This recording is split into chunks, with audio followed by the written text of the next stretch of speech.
je pense que vous occupez une place toute particulière dans le paysage théâtral français, parce que je pense à Chéreau et je pense à vous, parce que vous êtes peut-être les deux à ne pas utiliser les effets spéciaux. Ça veut Oui. dire, et les deux qui travaillent vraiment avec les acteurs. Ça veut dire, aller voir vos spectacles, je sais d'avance, je ne sais pas si je vais aimer votre conception, votre interprétation, mais je sais que j'aurai du plaisir à regarder le jeu d'acteurs. Oui. Est-ce que ça fait partie de votre vision du théâtre Ah oui, ça bien sûr, hein, bien évidemment. Alors là, on rentre dans une autre définition, c'est-à-dire que pour moi, il y a des grandes différences avec Patrice Chéreau, des différences énormes, des différences historiques, des différences de talent aussi. C'est-à-dire que face à Chéreau, on est face à un génie irruptif qui est aussi bon dans le cinéma, dans le théâtre que dans l'opéra, et je n'oserais pas me comparer. Moi, je suis un tâcheron de ce point de vue-là.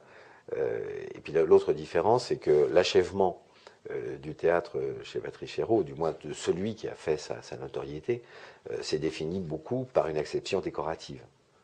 Alors que chez moi, elle se fait au contraire elle s'achève dans le non-décor.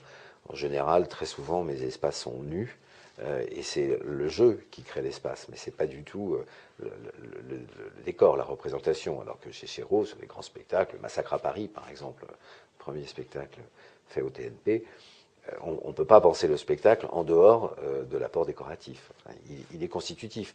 Je dirais que chez Chéreau, la conception est d'essence opératique. Il y a une conception du théâtre d'essence opératique. Chez moi, elle est d'une conception de tréteau.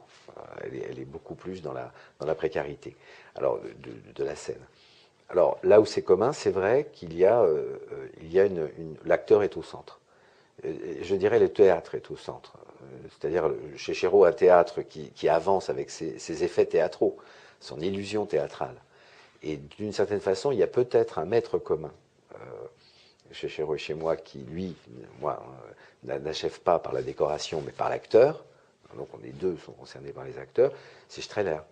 Je pense moi, c'est un référent dans lequel le théâtre avance avec son illusion, avec la nécessité. C'est-à-dire chaque spectacle est une fête du théâtre.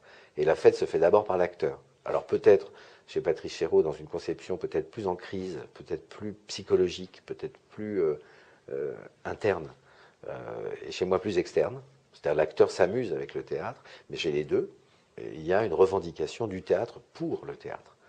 Alors, Chéreau n'a pas connu ce que moi j'ai connu. C'est-à-dire que Chéreau fleurit, pousse, naît, s'épanouit dans un moment qui est un moment, j'ai envie de dire, théâtral du théâtre. Le théâtre dans les années 70, on ne peut pas l'imaginer autrement que royal, autrement que dominant. Alors que moi, la période que j'ai affrontée, c'est une période dans laquelle on a annoncé son métissage. C'est presque sa fin. C'est-à-dire que pour que le théâtre advienne, il faut qu'il passe par le métissage, avec la danse, avec la vidéo, avec les arts plastiques, mais en tout cas qu'il aille vers un métissage. Donc chez Chéreau, c'est presque naturel, je pense, qu'il n'a pas connu les difficultés que moi j'ai pu connaître. Chez moi, c'est un combat. Alors ça passe par l'acteur. L'acteur, donc le texte. Là aussi, il y a point commun, c'est-à-dire qu'il y a l'adresse à des grandes œuvres, Pergunt, chez Chéreau, Massacre à Paris, et bien d'autres, La Dispute, etc. Donc prendre du grand texte et rendre compte du grand texte. Ça, c'est aussi une dominante. Mais elle est liée toujours à cette quête du théâtre national populaire. C'est-à-dire que je ne sais pas jusqu'à quel point, on n'en a jamais parlé, mais jusqu'à quel point la responsabilité du sigle a agi sur l'esthétique de Chéreau. En ce qui me concerne, c'est évident.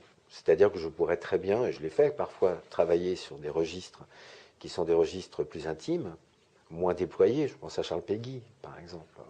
Bon, là, on est presque aux limites de l'exercice, enfin d'un théâtre qui essaye d'avouer quelque chose qui ne concerne pas tout le monde et qui ne peut pas concerner d'ailleurs un grand public.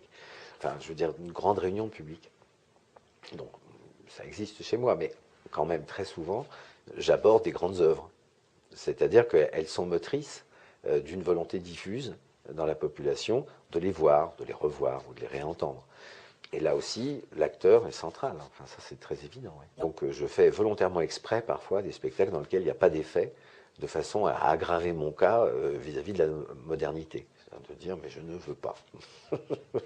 je resterai convaincu que la forme théâtrale est d'abord une forme interprétative de partition qui s'appelle les textes de théâtre.